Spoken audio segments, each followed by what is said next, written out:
दोस्तों धुरंधर नहीं है, टोटल तबाही है तबाही। आज इसका चौथा दिन है, लेकिन 3 दिनों में जो कलेक्शन किया है और जो मैंने अपने वीडियोस में बताया उसके आसपास का कलेक्शन है। लग या यूँ बोल सकते हैं कि थोड़ा ज़्यादा ही है, कम नहीं हुआ। क्योंकि मैं जब भी प्रेडिक्शन किया था तो केवल तीसरे दिन की मॉर्निंग की ऑक्यूपेंसी के हिसाब से प्रेडिक्शन किया था। लेकिन जिस तरह से उसने आफ्टरनून से लेकर इवनिंग में जो ऑक्यूपेंसी बढ़ी, मतलब भूचाल आ गया जो, वो बोल सकते हैं, जिसकी वजह से जो कलेक्शन है, जो मैंने सोचा नहीं था, टोटलिटी में अगर देखा जाए तो मेरे अनुमान के पास पहुंचा। लेकिन जिस तरह से इसने मतलब तीसरे दिन में जो कलेक्शन करके दिया, वो बहुत से जो ट्रेड एनालिसिस है उनको भी अपने जो डाटा सुधारना पड़ रहा है। आपको याद होगा साकनी के डाटा को बहुत लोग इस्तेमाल करते हैं, बोलते हैं। साकनिक ने जो पहले दिन की कलेक्शन दिया था वो 27 करोड़ दिया था, अब जाके देखिए उन्होंने उसको बढ़ा के 28 करोड़ किया है। ये धुरंधर के बारे में जो प्रेडिक्शन, मैं क्यों बोलता हूं कि कई ऐसे जो प्रेडिक्शन करने वाले लोग हैं, जो ट्रेड के लोग हैं, वो कहीं ना कहीं बायस्ड होते हैं। बॉलीवुड के एक गैंग के लोग होते हैं, जिसकी वजह से कुछ जो उनके नैरेटिव में फिट नहीं बैठते, उनके पिक्चर को कैसे डिमीन करके दिखाया जाए, ये एक बहुत बड़ा हथकंडा अपना के चलते हैं। लेकिन कहते हैं ना कि ऊपर वाले का अगर हाथ आपके ऊपर है और आपका सच्चाई आपके साथ है और पब्लिक जिसके लिए आप पिक्चर बना रहे वो आपके साथ है, तो आपका कोई बाल बाका भी नहीं कर सकता। और यही धुरंधर के तत्व है। मैंने आपको पहले बताया था कि जो पहले दिन की ऑक्यूपेंसी थी, करीब करीब जो पहले दिन के उन्होंने 27 करोड़ दिया था, तो पहले दिन की ऑक्यूपेंसी थी 33.81%। तो बाद में इनको अब 28 करोड़ बोलना पड़ा। मैं तब भी बोला था 28 करोड़ 60 लाख रुपया इसका कलेक्शन हुआ पहले दिन इंडिया नेट में। और उसके हिसाब से 41 करोड़ और 25 लाख रुपया जो है इसका ओवर और वर्ल्ड वाइड कलेक्शन था पहले दिन का।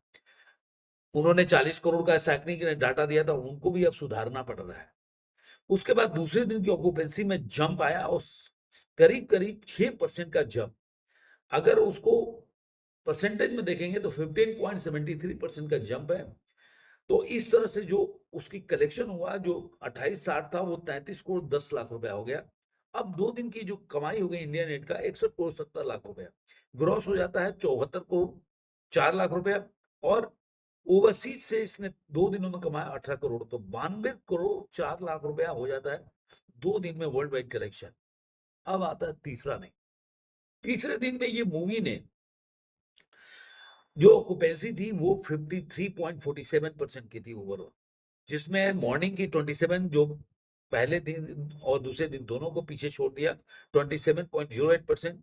और आफ्टरनून में 61.55%, इवनिंग में 70%।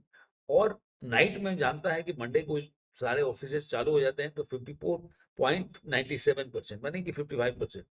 तो आज वो, मतलब मैं बता सकता हूं कि जो तीसरे दिन का जो कलेक्शन है वो है 44 करोड़।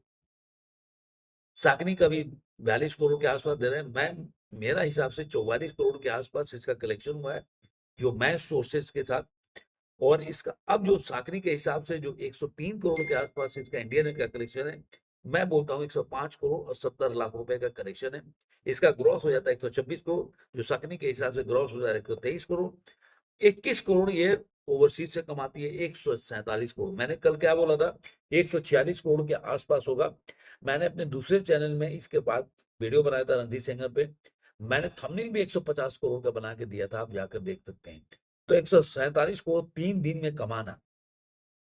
और एक और बात, अक्षय कुमार रॉक्स और स्टील द शो, ये मैं बोल सकता हूं। अगर एक लाइन में इसका रिव्यू, मैंने काफी डिटेल रिव्यू किया था कल, लेकिन एक लाइन में अगर किसी ने, कई लोगों ने पूछा कि आपके हिसाब से किसने किया, तो मैं ऑब्वियसली बोल सकता हूं कि अक्षय कुमार ने साबित कर दिया कि उनके पास, उनके सामने आज के टाइम में कॉन्टेम्परेरी में एक्टिंग करने वालों में उनके सामने कोई खड़ा नहीं होता। हर फेज, कभी हंसने वाला, कभी एक्शन सीक्वेंस हो, क्रुएल्टी दिखाना हो, सबको बहुत दमदार किया।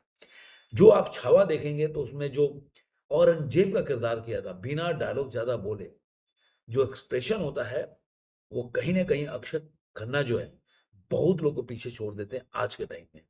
और ये दर्शाता है कि आज जाइए रील्स जितने अक्षय खन्ना के नाम पे बन रहा है, ऐसा लग रहा है कि इस रील्स में अगर देखेंगे तो लगेगा कि रणवीर सिंह एक्टर नहीं है, मेन हीरो जो है अक्षय खन्ना है।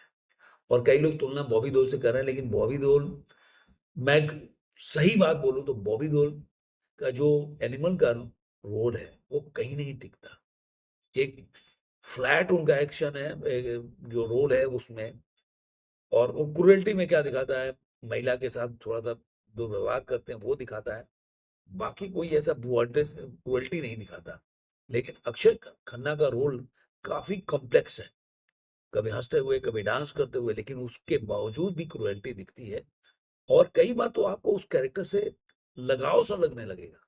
अगर 26/11 के घटना के पहले घटना ना दिखाया जाए तो सिंपैथी गेन करने लगते हैं पिक्चर में, जब उनको संजय दत्त पकड़ते हैं तो ये आपको फील होगा कि वहां पे सिंपैथी नजर आने लगती है। ये है जो रहमान डकैत का कैरेक्टर। तो ये तबाही मचा हुआ, देखते हैं कि चौथे दिन में, आज के दिन, मंडे के दिन में कितना कमाई करके देती है ये मूवी।